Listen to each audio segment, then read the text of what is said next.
It was pretty cool. So I just feel like the Browns could have, I don't know. I mean, why do you even give the fans something to yell about by putting Manziel in and then saying, oh, he's not our starter for real?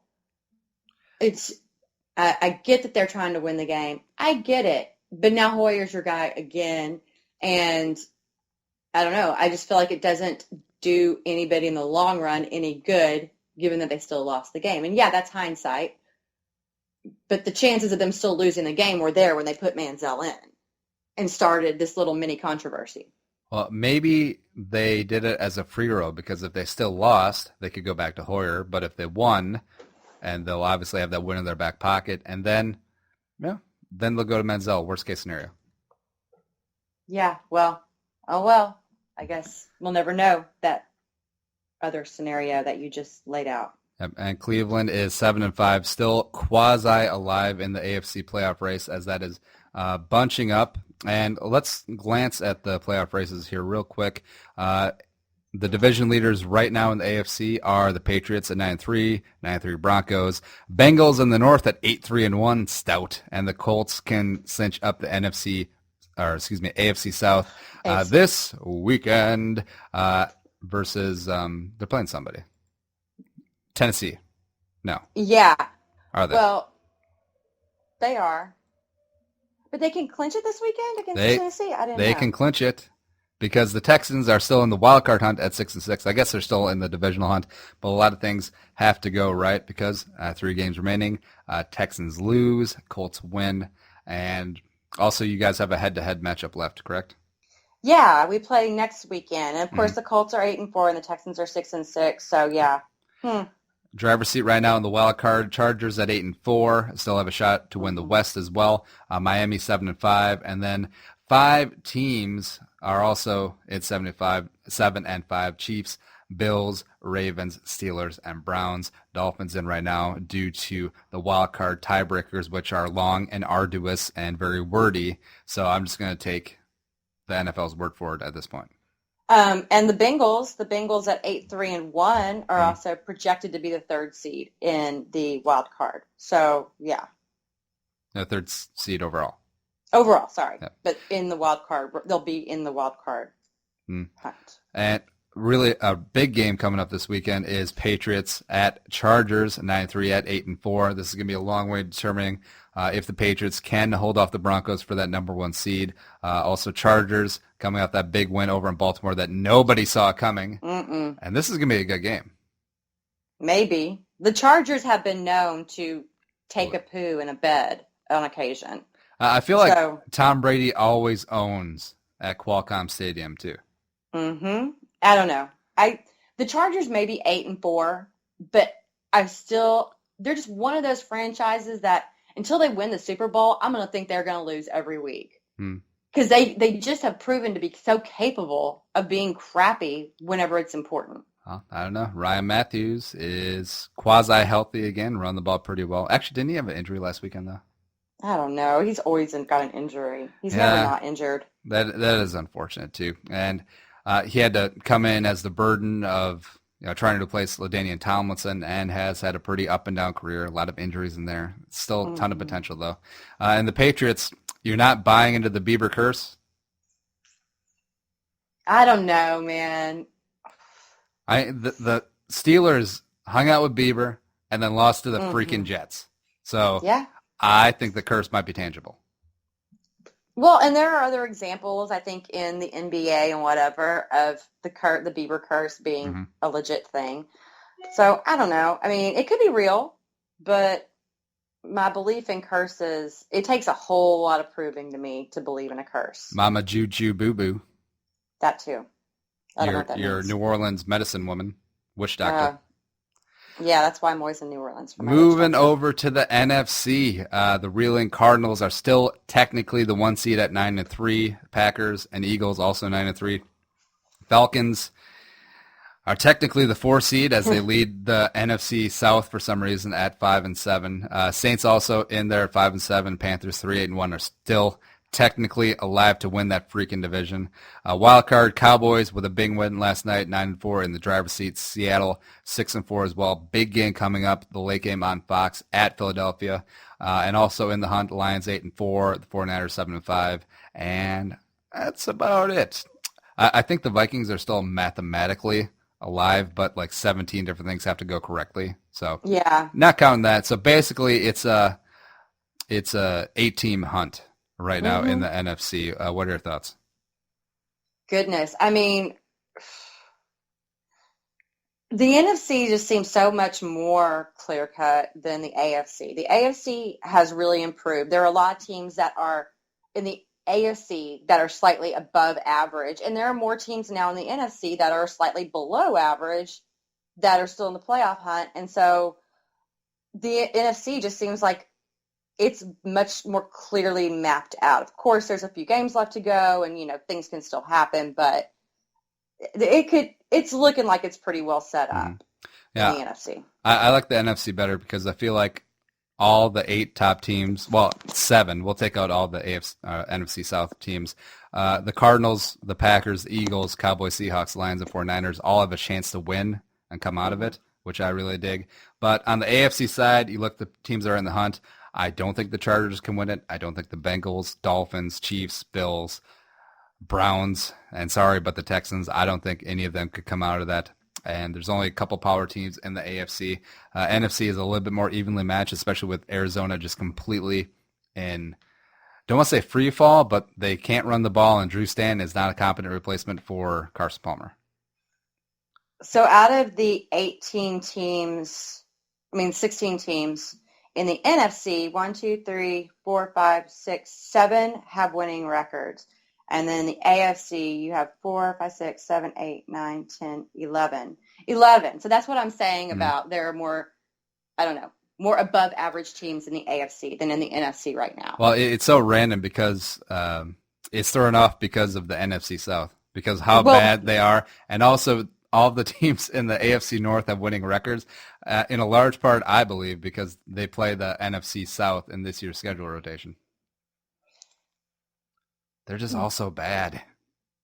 Well, I mean, but the teams still exist in the conferences they exist in, and and every year people always want to say, "Oh, the NFC is better than the AFC." I think we both have our biases here, and I don't think that we're going to settle them on this 1 hour edition of the Claire-vs-Carlson Show. Well, I think it's all cyclical because you remember when the NFC West was the worst conference ever. Right. Was it 2010 when wasn't with 7 terribly long ago? Yeah. Wasn't terribly long ago at all.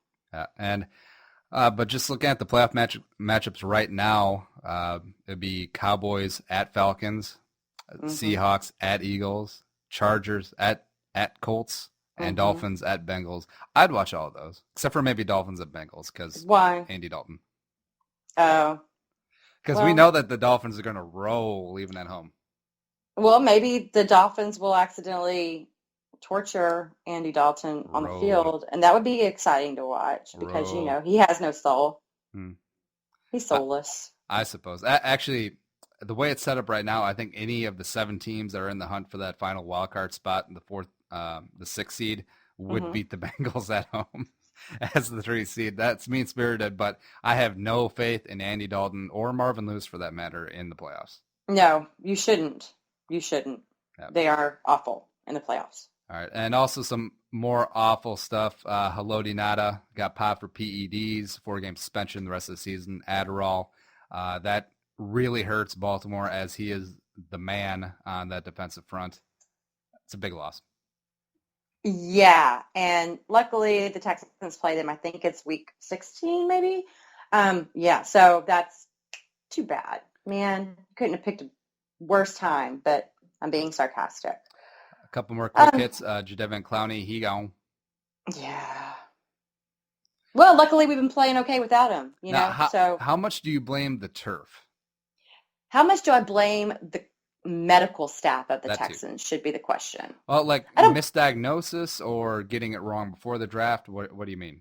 No, he wasn't ready to return. He had not completely healed, and they gave him clearance to play, and he wasn't ready. And so now he injured it further, and he needs yet another surgery. Well, do you think that might have been some pressure from the top?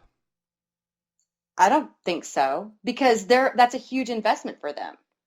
They would want him to be completely healed before they allow him back on the field. So that rhymed.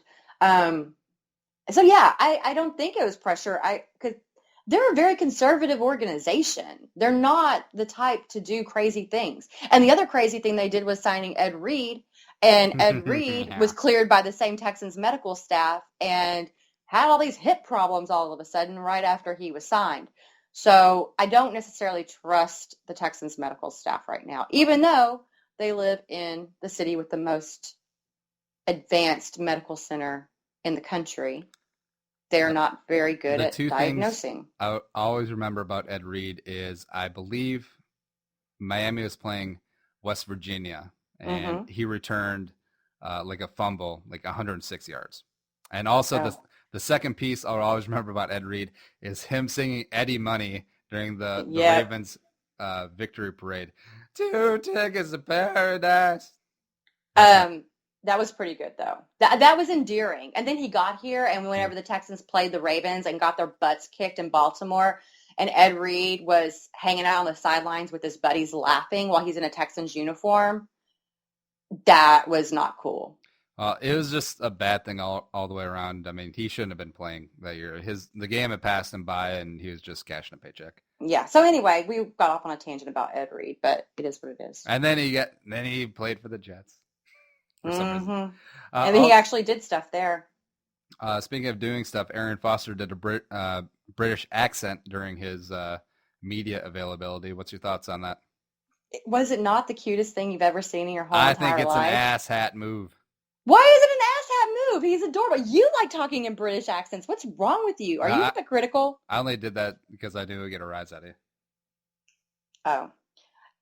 It was not, and the things he said were really sweet compared to how he acted this summer. And so, just being grateful to fans and such and so. Stay sucker free. That'd have been cool if he'd have said that, though. Namaste. No, man.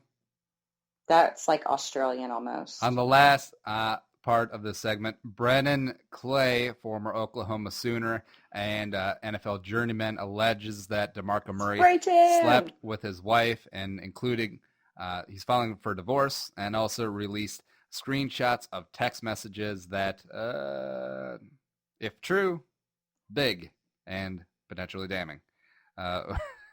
Yeah. This is a whole mess. And the best part is that his wife allegedly had DeMarco Murray's number saved under spray tan, which if you saw pictures of the wife, it's a viable story. She should have had him listed as eyebrow waxer, because her eyebrows are the most awful thing. Oh my God. Your words, not mine. I feel for Brennan Clay, DeMarco Murray. If you did this is a bad, bad thing. Sanctity of marriage, right here on the Claire-vs-Carlson Show. Preach, brother, preach. Will be RB. Sanctity of marriage, huh?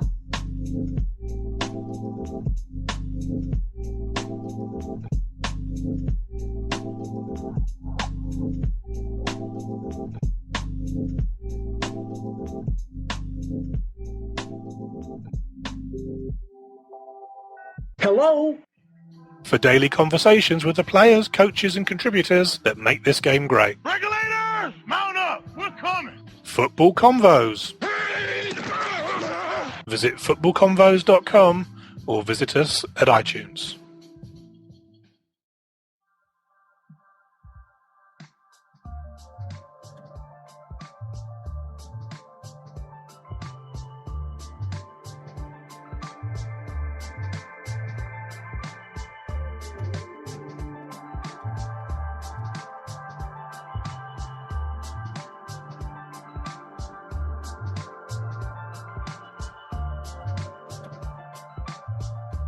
And we're back for the last segment of the Claire-vs-Carlson Show, your Friday night happy hour. We have two little pieces of fun. First off, we have the Alma Mater game, and in this game, Claire will read off a name of an NFL player or coach, I don't even know. And I will tell her which school that they went to. And hand to God, Google is not open. It is just my beautiful mind and the stupid things that it collects, because I remember that Denny Green played college football at Iowa, but I do not remember my wife's birthday. And just fresh off the sanctity of marriage thing, says a lot about my brain. So